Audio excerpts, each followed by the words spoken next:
Yo, let's lagi sama gua di channel Bermatin dan salam profit. Selamat hari Minggu juga buat teman-teman sekalian ya. Jadi selamat berakhir pekan lah ya, istirahat juga. Dan seperti biasa di hari Minggu ini saya update untuk Bitcoin-nya, pergerakannya. Ya, jadi kemarin juga sudah saya update juga untuk Ethereum dan BNB. So, buat kalian yang mungkin kangen gitu ya bahasan BNB ataupun Ethereum, bisa cek di video kemarin ada update Bitcoin-nya juga. Oke, teman-teman.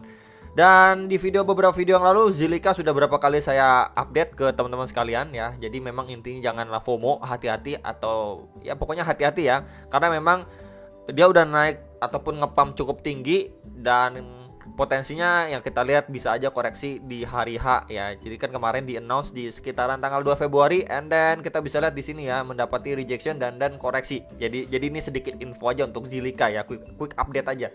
Dia ini lagi maintain posisi ataupun kita bisa lihat ya area supportnya itu di sekitaran 2100 sampai 2300-an rupiah ya. Jadi itu dulu yang harus diperhatikan. Kalau misalkan di area ini aja nggak ada reaksi yang lumayan, so dia berpotensi untuk drop lebih dalam ataupun setidaknya testing di kisaran range area ini teman-teman.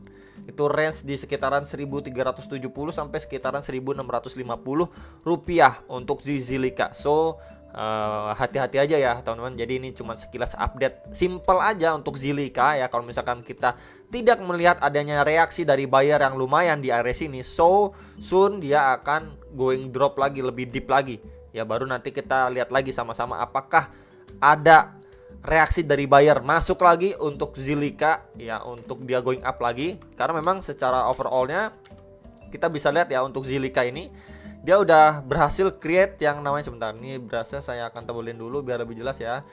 Ini high, higher high ya, ini low, and then dia potentially ini bisa aja create yang namanya higher low. Jadi kurang lebih seperti anak tangga ya untuk bisa melanjutkan penguatannya lagi.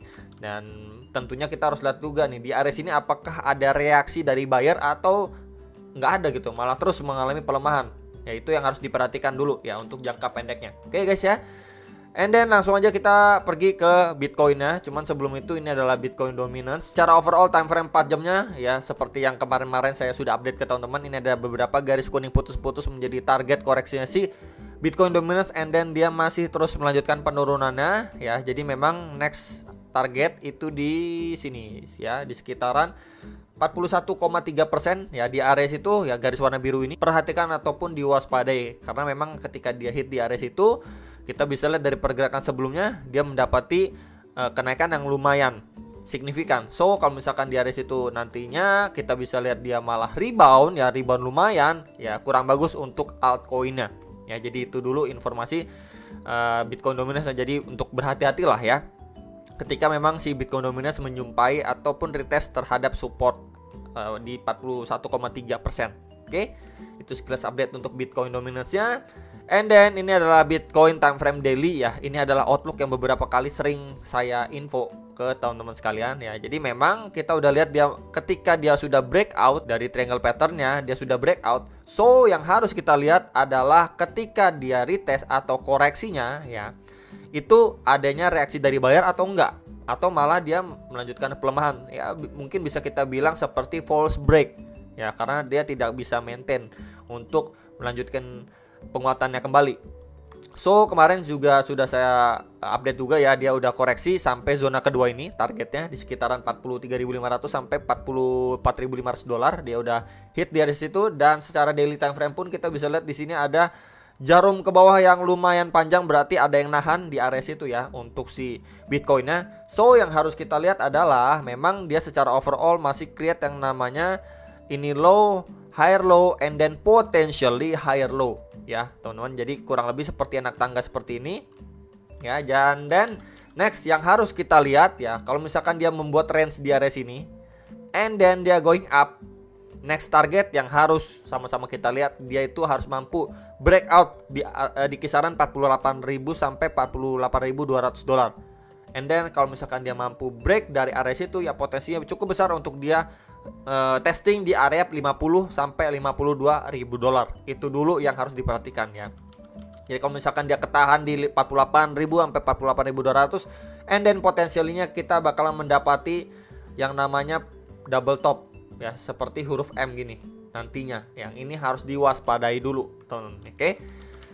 Next, kita lihat untuk secara daily dengan outlook yang lain. Ini memang berapa kali sudah saya sampaikan, dia membentuk seperti channel ini. Ini adalah outlook berbeda ya. Tahun ini kan outlook pertama, ini adalah outlook kedua. And then di bagian trendline resistance atasnya dari channel ini sangat berfungsi, sangat baik untuk pergerakan si Bitcoin. Kita lihat dia mendapati rejection tiap kali testing terhadap trendline resistance-nya. And then sekarang ini dia mencoba mempertahankan posisinya di atas ataupun di antara dua garis titik kuning-kuning ini ya, di kisaran 44.400-an sampai 45.500 dolar lah. Itu adalah area yang wajib dipertahankan dan dia mampu maintain posisinya di atas area situ untuk dia bisa going up lagi atau setidaknya kembali testing di kisaran 48.000 dolar. Ya, jadi ini dulu yang harus diperhatikan. And then sooner or later juga ini untuk indikator EMA 34 dan 55-nya terus naik ya. Ya bisa aja malah dia sideways sejenak, mungkin dia sideways begini atau koreksi, and then ini menyusul ya. Untuk EMA 34 dan 55-nya jadi setidaknya dia bisa testing atau hampir menyentuh ya, sebelum nanti kita bisa lihat apakah ada reaksi kembali untuk dia bisa lanjutin penguatan atau malah di sini nggak ada reaksi, malah dia terbreakdown. Nah ya, jadi itu menjadi concern kita dulu mungkin untuk beberapa hari ke depan ya teman-teman untuk si Bitcoin-nya, dan ini juga masih awal April gitu. And then ini adalah kita pergi ke hourly-nya, time frame 4 jam. Seperti pembahasan saya kemarin ya di video yang kemarin, memang kita berpotensi untuk setidaknya testing dulu terhadap EMA 34 dan 55 time frame 4 jam ini atau hourly time frame, di mana itu adalah garis warna merah dan biru ini. And then kita ketika testing terhadap EMA 55-nya ini kita bisa mendapati rebound nih. Ya berarti adanya reaksi dari buyer gitu, teman-teman. Ya, tapi tentunya ini masih 2 candle aja ya. And then next yang harus kita lihat yaitu setidaknya dia harus mampu breakout terhadap area ini dulu. Nah, kurang lebih di area sini yang saya tandain dengan garis warna kuning itu di sekitar 46.600-an sampai 46.900 dolar lah. Ya, dia harus mampu breakout dan close back di atas area sini, teman. Jadi kurang lebih seperti ini nih gambarannya ya. Ketika dia ini going up, dia harus mampu breakout dulu terhadap 2 garis ini yang tadi sudah saya sampaikan areanya. And then maybe dia retest dan harus mampu kuat bertahan untuk dia setidaknya lanjut going up lagi, ngejar ke kisaran 48.000 dolarnya. Ya, jadi itu yang harus diperhatikan nih untuk jangka pendeknya. Tapi kalau misalkan dia going up di sini ya udah nyentuh kemudian adanya rejection, so kita akan berpotensi dia ngelihat dia testing lagi terhadap EMA 55 dan 34 ya, atau di sekitaran 45.600 sampai 46.100-an dolar kembali yang harus diperhatikan. And then next tetap aja di area yang krusialnya yang harus dijaga itu di kisaran 44.000 sampai 45.000 dolar lah ya, karena memang ini kita bisa lihat sebelum dia ngevisit ke 48.000 di sini ada impulsive move atau reaksi yang lumayan signifikan. And then ketika dia drop ya, kemudian kita lihat dia testing masuk ke area sini kembali, and then kita bisa melihat adanya penguatan kembali sampai ke 47.200 lah ya. Jadi memang balik lagi di area atau box warna hijau ini adalah area yang krusial.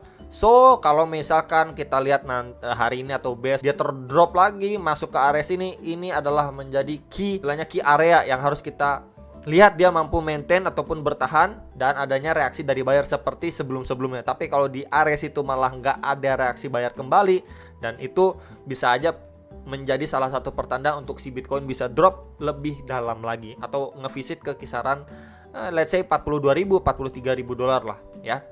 Ini secara 4 jamnya. And ini adalah secara time frame 1 jamnya. Memang secara 1 jam dia sudah mampu break terhadap EMA 34 dan 55-nya. Kita bisa lihat dia udah mampu break dan muncul bearish candle yang pertanda berarti dia ya setidaknya akan testing terlebih dahulu nih. Ya setelah dia mampu break biasakan testing dulu. Nah kalau misalkan dia testingnya kuat, so yang harus kita lihat ya balik lagi ke area ya range yang tadi sudah saya sampaikan di time frame 4 jamnya. Sebentar, di sini akan saya tandain juga lah ya biar lebih enak teman-teman ngeliatnya. Nah kurang lebih seperti ini nih ya, di 46.600-an sampai 46.900 dolar lah, sekitar area dolar. Karena misalkan kita bisa lihat banget untuk time frame 1 jam secara clear, ini beberapa kali menjadi support and then resistance ya. Jadi memang potensialnya kalau dia ngevisit di area situ kembali, nah ini secara 1 jamnya ya, lebih detail lagi, dia harus mampu breakout dan close back di atas area sini untuk ngejar 48 ribunya. Ya, tapi kalau misalkan dia ketika ini testing going up kemudian dia mendapati rejection, so yang kita berpotensi lihat itu bisa aja terjadi ataupun terbentuk yang namanya double top. Ini top 1 and then top 2 untuk time frame lebih kecil lagi, time frame 1 jam. Ya, dengan area neckline di sekitar area sini teman-teman. Neckline-nya di sekitar 45.700-an dolar. And then untuk target bawahnya pasti di sekitaran area sini teman-teman. Ya, di sekitar 44.400-an ya, sekitar area itu. Dan juga itu adalah zona yang cukup penting yang tadi sudah saya bahas di time frame 4 jamnya. Jadi itu sekilas dulu teman-teman yang harus diperhatikan untuk area resisten dan support yang harus kita perhatikan before kita lihat dia ini malah koreksi ke bawah atau malah dia mampu breakout, kemudian dia testing normal ya, sebentar kurang lebih seperti ini, testing normal. Kemudian dia bisa melanjutkan penguatannya kembali atau setidaknya testing ke 48.000 sampai 48.200 dolar. Jadi itu ada beberapa skenario, tentunya bullish dan bearish skenario ya.